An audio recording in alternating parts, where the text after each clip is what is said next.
28th, 2023. The time is 9:01 a.m. I'm calling this meeting to order. In attendance are Commissioners Brooks, Matari, and Duncan.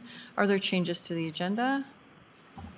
Nope. No. All right, we're just going to probably move a couple items around, but no official changes. So public comment.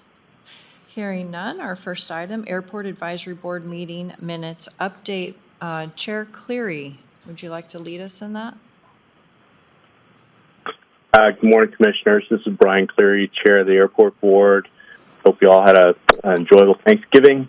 This will be short. As to the minutes, I think only one thing of note is that per the BOCC's direction to the board when we were first convened last February, was consideration of the potential airport board complaints process, and we've been working on that and have reviewed a draft put together by the airport board subcommittee tasked with that. We've received public comment at the last meeting, and we're contemplating taking that up for discussion and possible action on a recommendation to the BOCC as to that policy at our next meeting. So stay tuned. I expect that should we go through that next meeting, we'll probably get to a final action on it and a recommendation to you for consideration, if not in late December, but possibly in the new year. Other than that, I don't have anything particular to bring up, but I would ask if you have any questions based on what you have seen in our meeting minutes. Yeah, Bill, questions?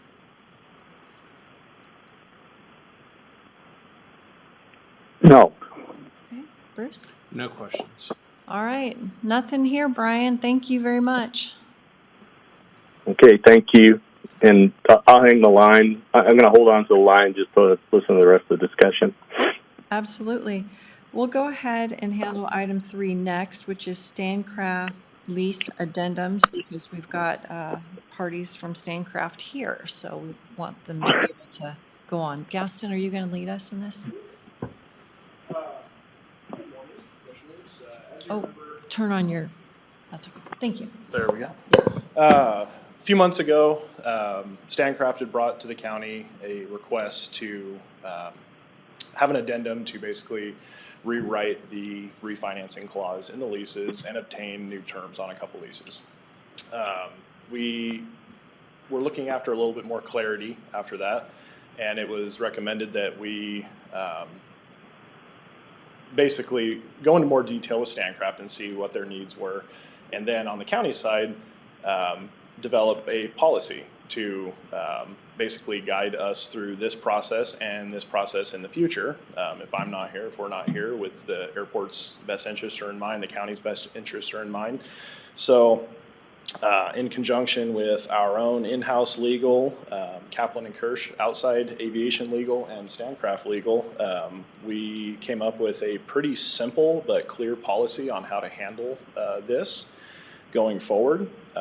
So basically, I wanted to bring this up as a discussion item during the airport update meeting, just to give you guys the opportunity to field any questions with the policy, with the addendums, the estoppels, and just bring a little bit more clarity to it if you guys needed before the business meeting this afternoon, where we'd be looking at hopefully approving the policy and the addendums as well. So I can kind of walk through just kind of the Spark Notes version of what we're looking at on the policy, and go ahead.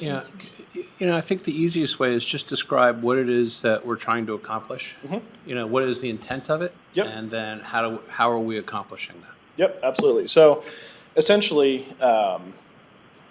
and correct if you want to jump in at all, Scott, I mean, Stancraft is looking at essentially seeking a refinance on their existing assets at the airport, combining those to be able to redevelop and add more value to the airport itself.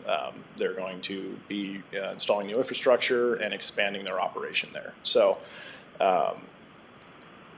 when we sat down with Kaplan and Kirsch, these were all considerations that were brought up. Basically the FAA, as far as compliance is concerned, are the assets that are being refinanced on airfield assets? That's very important to them. You can cross-collateralize as long as they're on the field. You don't want to be mixing in businesses or assets that are off-field that could affect the airport. You never want to subordinate the airport to any user or the county.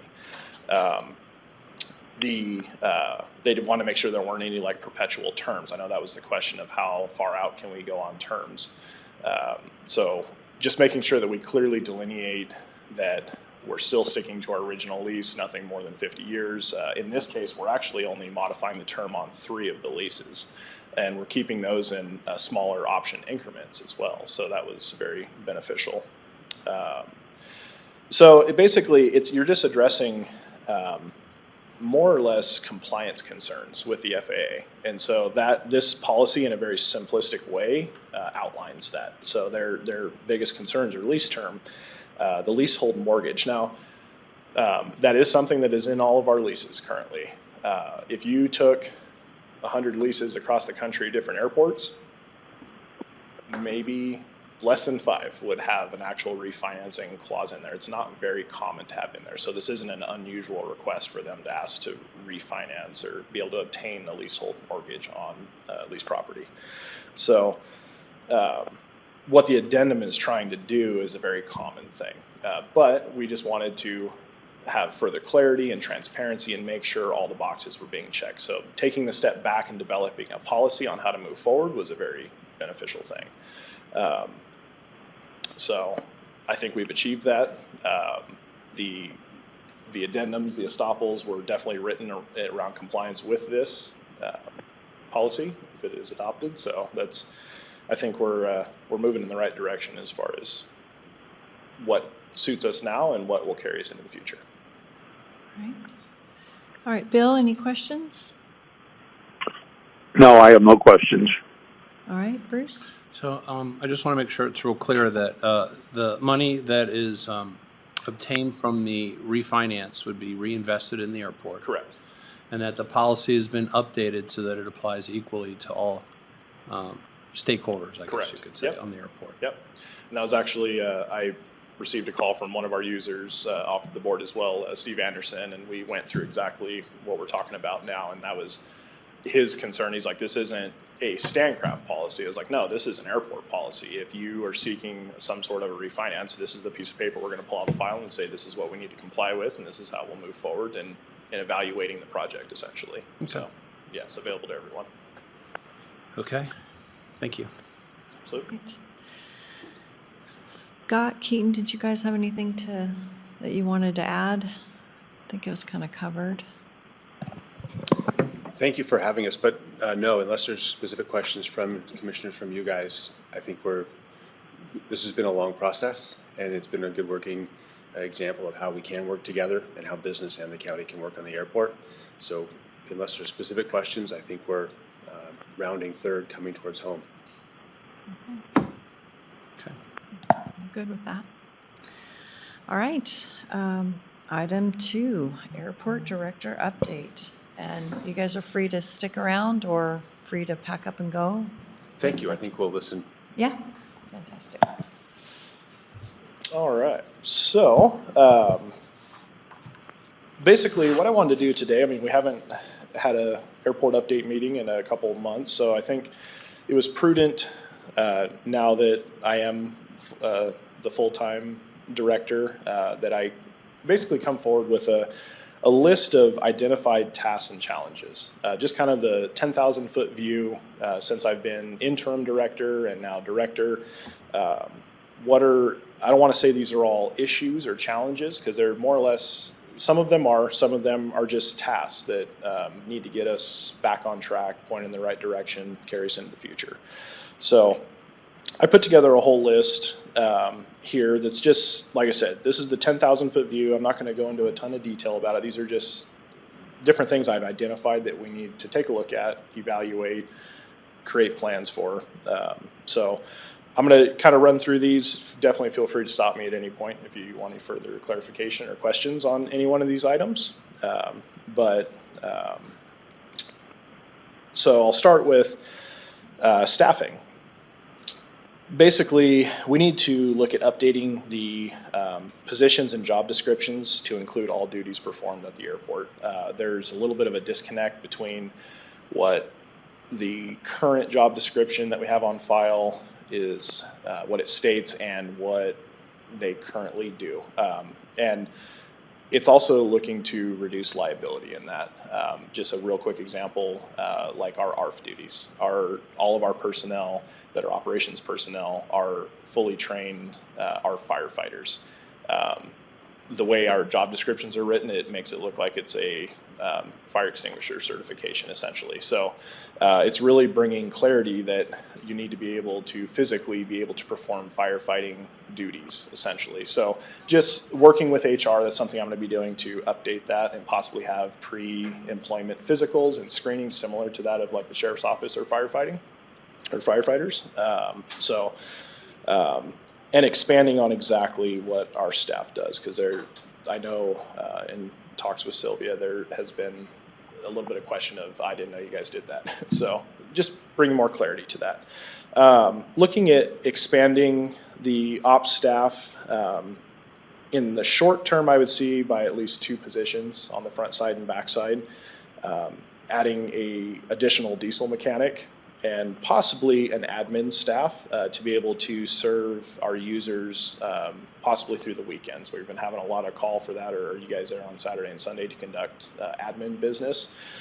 But the airport is increasing in size, development's growing, traffic is through the roof, and the demand on our current staff it's really taxing. And I think our overtime shows that. The guys are really working at it. So just evaluating that, we might, with that, we're exploring part-time and seasonal staff through the winter time, through the summertime. Can we do that in a different way? So looking into all of that. Possible schedule changes to bring more coverage and service, especially in the wintertime, expanding our hours later in the night, possibly earlier in the morning, to be able to clear snow and have the airport open and operational sooner and have it open more. Want to look at updating our training program for new hires and current employees as well. Really, we have a pretty decent training program. It is approved by the FAA, but we can definitely add on to it. Our few new hires that we've had have identified that just going through the process. So we can definitely polish that up quite a bit.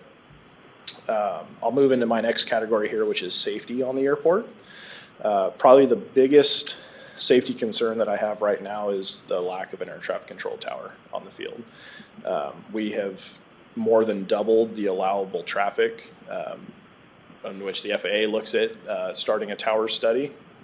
So not only does that help sequence and improve traffic flows, but it also improves the community's experience with the airport, because now we can look at arrival and or departure corridors, safe overflight areas, certain altitudes maintained. Like having a tower will greatly reduce the amount of noise complaints that an airport receives just based on how the aircraft are brought into the airport and depart the airport. So I'm looking at a few creative solutions to that. Obviously, I'm going to be starting the FAA's program, but in all reality, the FAA's program can be 8 to 10 years long from the time we start it to the time we actually see a physical tower on our airport.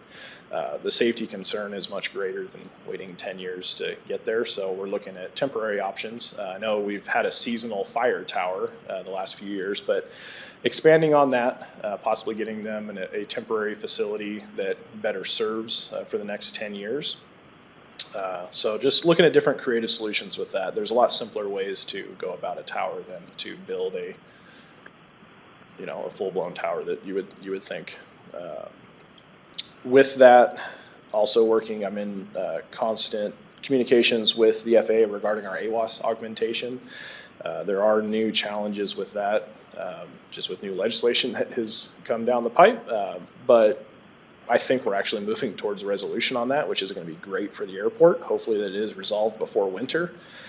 That's when we'd utilize, are you familiar with what the augmentation? It's basically the remarks at the end of the AWAS that was removed years ago, and we'll be able to put safety remarks back on there.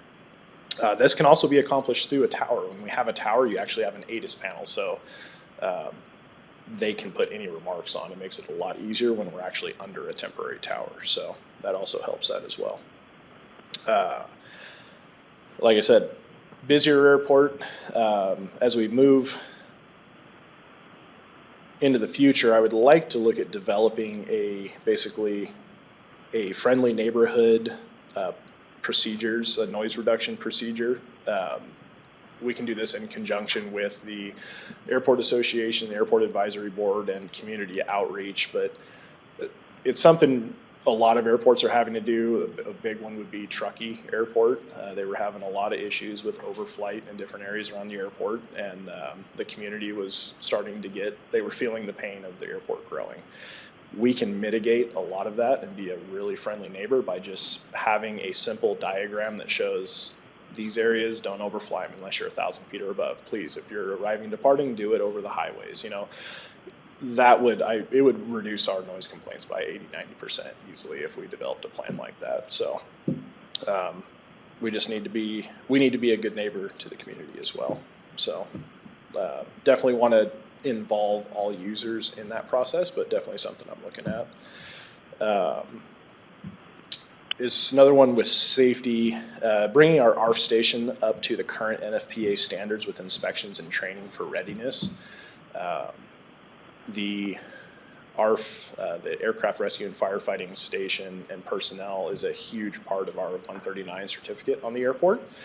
And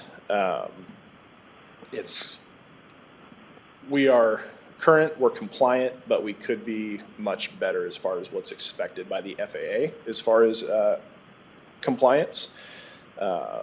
Having Northern Lakes on the field has been great with that as well, because they're offering a whole new level of training to our personnel.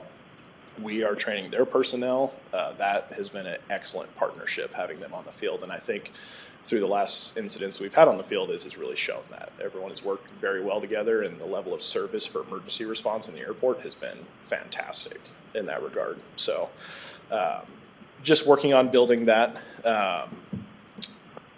As far as the actual our fire truck itself, it's getting very aged. That's a 2000 model truck, so we're going on 23 years old here. That's technically twice past the life cycle that the FAA likes to see on a certified truck.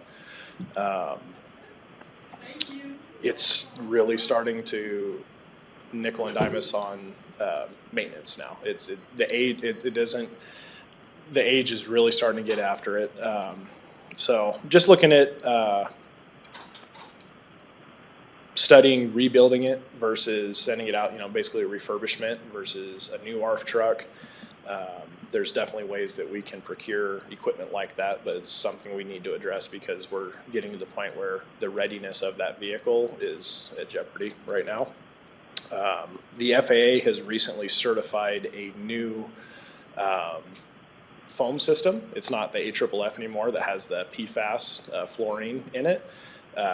It's a much safer foam, non-toxic, but the older equipment is not compatible with it. Our truck can't actually operate with that foam without modifications to our truck. So as we move towards, nothing is requiring us to move to the new foam yet. That I would say is coming down the pipe in the next 6 to 8 months from the FAA, but that's something we're definitely gonna have to address coming down the line here. Continuing outreach, training, communications with all of our emergency mutual aid, Northern Lakes Fire, KCSO, Kootenai County Fire. It's been great. The training, all agencies involved have said that there's never been as much training on the field. They actually feel comfortable operating on the airport. We've gone through drivers training with the firefighters, with all the deputies. They actually want to come out. Before it was a closed gate policy, like don't come on the airport, and which is ridiculous for the level of service that we need to provide. So they're very comfortable operating there. They understand where it's at. As far as communication, when a call's actually dispatched, they know where to go and how to get there safely. So looking at improving our perimeter fence integrity for wildlife intrusions. We do have the wildlife fence that was put in a few years ago. Unfortunately, one of the biggest issues we have is with coyotes digging under the fence and still getting on the airport. So one of the issues that we're finding is the fence wasn't buried how it should have been. It should have been, 2 to 3 feet in the ground to stop them from being able to dig under. There are different solutions offered to airports that we can even put in-house with our own staff to be able to mitigate that. So just kind of looking at a perimeter fence plan moving forward. Moving on to infrastructure, the asphalt at the airport has a lot of asphalt. We have a pretty large airport, a lot of surface area. It takes a very comprehensive pavement maintenance plan to stay on top of that asphalt and not solely rely on FAA AIP money to maintain it. Unfortunately, that has not been done in the last 5 to 10 years. There has been no fog sealing, crack sealing, any sort of pavement maintenance, and it's really starting to show. So I'm developing a pavement maintenance plan and phasing plan to carry us into the future to maintain what we have without having to go down the road of replacing it. We want to try and get it sealed up, maintained before the actual asphalt fails and we're looking at replacement, which is light years ahead of where we want to be. So developing that plan, that's going to include pavement markings, everything, just to kind of get us up to standard. Evaluating our existing airport lighting system. Fortunately, we have combined an electrical project with most of our projects over the last few years. So we're slowly updating lights to the new LED lights, new relays, but the airport's still a lot of our nav aids, like our PAPIs and our reels, and still a few of our old the big regulators that run the lighting are the same ones that have been in there for the last 20 years, and those are going to need to start being phased out and new equipment brought in. And that also is due to new compliance regulations with the FAA regarding inspections that are required. We actually are required now to do monthly what's called a Megger test, where you actually are functionally checking the circuit of every runway light circuit on the whole airport and recording that data and tracking that data. So we, right now, our current regulators don't even allow us to do that with the new modern equipment. So looking at basically a phasing plan over the next couple of years, getting us up to date with that. Development. We all know how the county is growing. The airport is growing with that. A certain percentage of the new residents coming to our area are bringing airplanes. So basically working on better communication and involvement with our surrounding communities on development that affects the airport and affects the citizens and businesses around the airport. I think we've made strides in that with City of Hayden, with Post Falls, Rathdrum, really opening those communication lines over the last couple months. Currently, the airport has 45 people on a waiting list. We're now up to 45 waiting to build a hangar on the field, and we currently don't have any ground with new infrastructure on it to allow the development. So something we should have been addressing years ago was looking towards opening up ground for hangars and just even our small GA hangars. So I'm looking at a couple possible locations on the airport where we could open up that ground for a relatively low cost and be able to address most of that waiting list. I would say even if 50% of that list wanted to build, it would address that and kind of reset us to zero. So something that's pretty drastically needed. I want to build a new transparent waiting list system. I know we had spoke about that very early on. Something that every person that's on the waiting list, the community in general, they can look at it, they see where their place is in line, what's available, who's been selected, who's off the list, just a comprehensive, transparent system. Right now, it's a simple Excel spreadsheet that is not available. So I would like to integrate our website into that as well. I actually helped Mojave Airport develop their system, and it's very transparent. It works very well.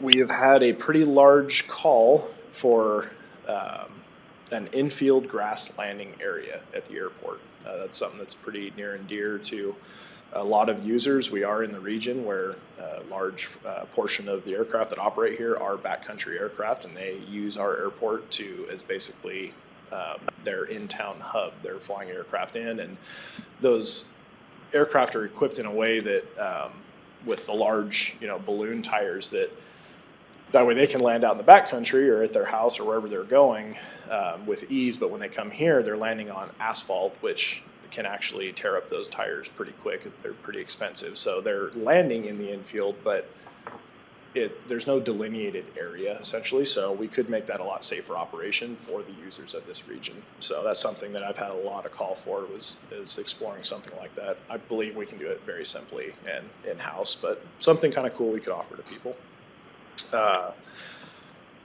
Definitely continuing communications with the CDA Skeet and Trap Club, City of Hayden, to resolve the land issues and secure their future use of the property.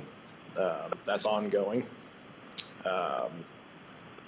And then final thing on development was continuing the planning for the admin office relocation to the north side to meet our FAA setbacks and standards for runway protection. That's something kind of on the short list right now. My final section here is our equipment and fleet. As we know, we operate a living museum of equipment at the airport, which has worked very well for the airport in the past, and definitely hats off to Phil, had a huge hand in that, was acquiring a lot of that equipment from government surplus and military surplus. But as the airport grows, as we get busier, as traffic increases, the demand for that equipment, it just keeps increasing, and we're starting to see the same things, the breakdowns. Our one diesel mechanic is running nonstop trying to keep the stuff running, and when it breaks down, it's a safety issue. The users of the airport are who suffers when that stuff is down. So looking at different options that Lakes Highway currently uses as far as leasing programs, purchase programs. What do we actually need at the airport? We have a pretty large number of equipment at the airport. Is it all required? Just looking at an overall plan on that, evaluating where we need to be in the future and how can we obtain that. The same can be echoed with our small vehicle fleet. Currently, we operate trucks that are all the way back to 1999. We're looking at 20, 30-year-old vehicles that have well over 200,000 miles on them that are breaking down on a daily basis at the airport, which when our staff are the emergency responders, this is a danger. We actually had a vehicle die in the middle of the runway during a runway inspection. So that's very serious, something definitely to take a look at. The same can be said for that. I actually, in a past life, was a fleet manager for a city. So that's something I'm very familiar with, and creative ways to make that work for us, and looking at leasing programs and everything on that. So I want to look at evaluating our snow removal equipment. It's just as important as all of our other summer equipment. Same goes for that. It's older. We need to look at phasing it. We need to look at replacements and continuing to service the needs of the airport as we move into the future as traffic increases and demand increases. And then I did want to make one final point that we've actually run into in our last round of hiring with the aged equipment. These operators haven't operated the older equipment. These new operators have operated, whether they work for Lakes Highway or different counties, state agencies, they're operating newer stuff. So they come to us and they're like, yeah, I've definitely ran a motor grader, but then they jump in ours and they're like, wow, this has levers, So, I mean, it is an issue when it comes to qualified operators and the fleet that we operate at the airport. It hasn't been very efficient. So,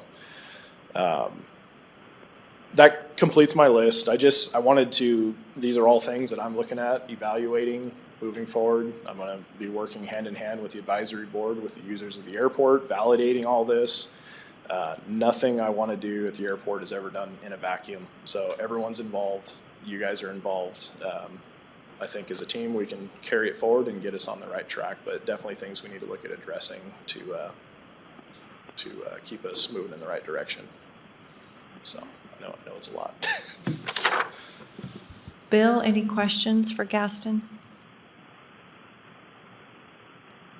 That's a question, but I don't think it's, I think it's easily answered. Of course, you're going to be working very closely with HR. Is that correct? Absolutely. Okay. I appreciate the update. Can you just kind of give us an idea? It sounds like traffic is the driver to all of these other issues that you've listed. Where does this airport stand as far as total traffic compared to other airports in the state? So right now, Coeur d'Alene actually is being operated as the second largest and busiest airport to Boise. So both of us are 139 operated airports, certificated airports.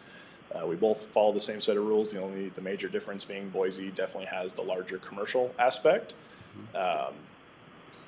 We actually have exceeded the ops counts of Spokane International through most of the summer.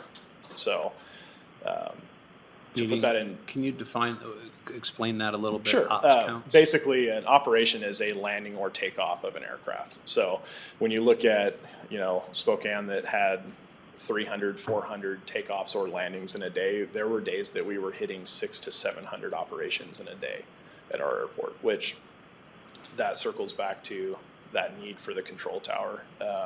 If you think about that, luckily we've had that seasonal fire tower during the summer months, but to have that much traffic at an airport that is considered an uncontrolled airport, there are policies and procedures on how to arrive and depart from an airport that is uncontrolled. But when you reach that level of traffic, it's almost physically impossible to sequence that much traffic and the diverse traffic. Coeur d'Alene services, like I said, everything from the backcountry bush plane, small Super Cub, all the way to 737 business jets and Gulfstreams and Globals and stuff like that. So when you mix all those together, you have an airplane that has a 140 mile an hour approach speed into our area and an airplane that has a 40 mile an hour approach speed into our area. So to rely on the pilots themselves to sequence safely, we can definitely increase that level of safety at the airport by having the tower sequencing and flows and everything into here. So, but as far as the airport goes, we definitely operate the second largest and second busiest airport in the state of Idaho. Okay, so we occasionally exceed traffic at Spokane International. Yes. And then how's our relationship with the FAA? How has that been so far? It's been great with the FAA on all levels, and that's with flight standards, with our ADO, our actual district office for development and planning. Our airport has a very good relationship with both offices. Our planning and engineering office is out of Helena, Montana. Our flight standards and compliance is out of Seattle. So I've worked very closely with both offices. They're both very happy with the direction that Coeur d'Alene is going. They are echoing a lot of the concerns that I have with our airport as they're like, you guys are not the small GA airport anymore. You're more of a regional GA airport. You're a larger airport. So there's a lot of things that we're going to have to tighten up and bring up to standard and increase the level of safety and service to manage that traffic level that we have here. And I wouldn't say the traffic is, it's the natural growth of the area. It's nothing that we've attracted here. We're trying to get more airplanes here. This is natural growth of our area. It's just, we're feeling the same pain the rest of the state is. So. And you put together a pretty big list of infrastructure and equipment needs. Mm-hmm. How do you see us paying for it in the future? Because it's pretty expensive stuff. It is. Like I said, there are a lot of different options, a lot of different ways to look at this. It's not very common nowadays to go out and just pay cash for $1 million graders and fire trucks and stuff like that. So there's different ways to get that done. I can say the airport itself is very solvent. We're firmly in the green. We are consistently putting over $750,000 in the fund balance a year currently. And that's not factoring in any of the development that's going to continue to happen at the airport. If we lease out 25 more spots, we continue to develop the north side just with natural growth of the airport. The airport's doing very well with fuel flowage and everything. So all of that helps finance the airport's growth. And that's what I want to create, phasing plans that aren't, we need to run out and purchase all these items tomorrow. Let's look at the 5 and 10-year plan. Let's look at the 1-year plan, like whatever, let's phase these things in with the natural growth of the airport, because I want to continue to keep the airport obviously solvent and self-sustainable. Okay. And some of these things the FAA will They will. pay for. Yep. All right. Anything else? No, thank you.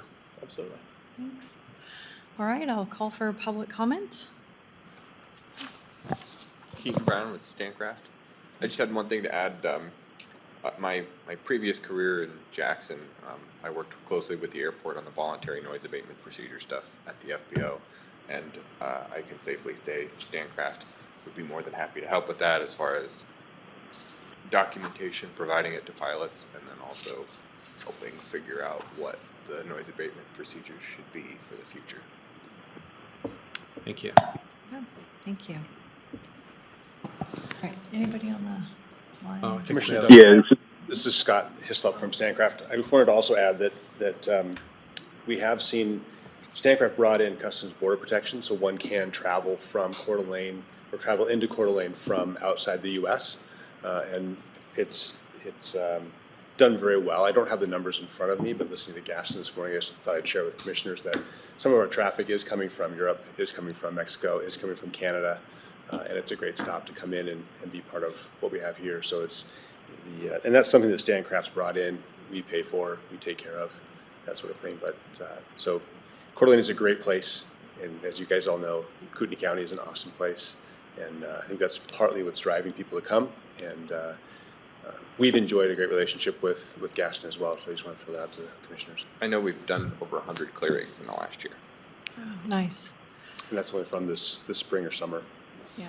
Now, I know that before, if it's a local aircraft, they would have to go to Spokane because we didn't have the service you now offer. But you're talking about people coming from Mexico and Europe. Are they still local here, or are they actually just using us to get back into the U.S.? The answer to that question is both. We have based aircraft that do travel from Europe back here, and instead of landing in Kalispell or landing in GEG over in Spokane and then making the short hop back, they can come straight home.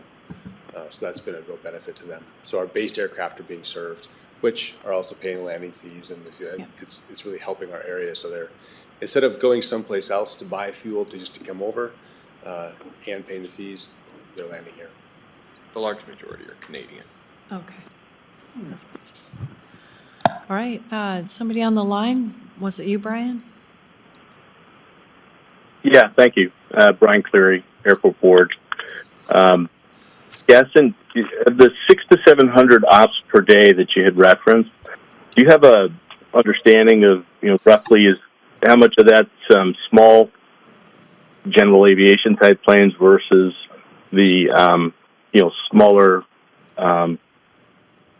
jet traffic that's coming in? Is it roughly balanced, or is that skewed to one side or the other? I would say most of it actually leaned towards the smaller general aviation traffic. A large majority of it is flight training traffic. That's one thing that has changed at the airport in the last 5 years.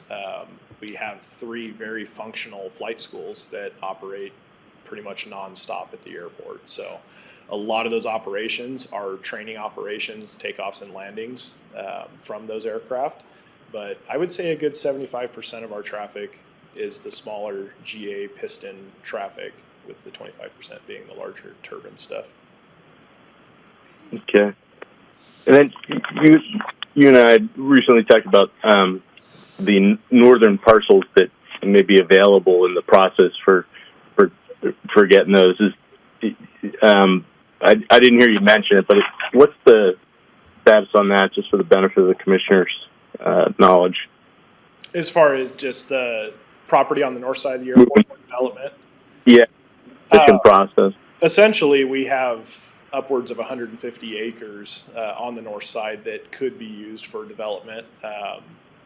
It's not currently serviced by any infrastructure, taxiways, water, sewer, anything like that. So we're not actively looking at bringing taxiways in there as the airport. Currently, we don't have a demand for that yet.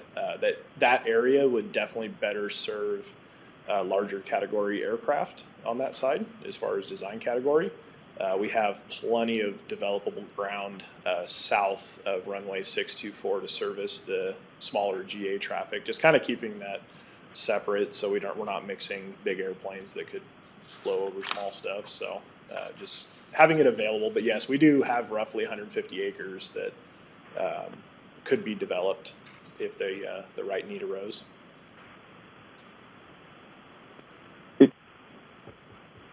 And then my understanding was Ardura is just working on kind of scoping that out right now, and that's something that'll be on the radar in the I don't know how far into the future, but that's something they're working on scoping. You know what it would take to kind of do the reviews in order to move forward. Correct. With FAA funding that, right? Yes, that is correct. As far as like environmental reviews but when you have to be a little bit more specific when it actually comes down to the type to do a full study on it.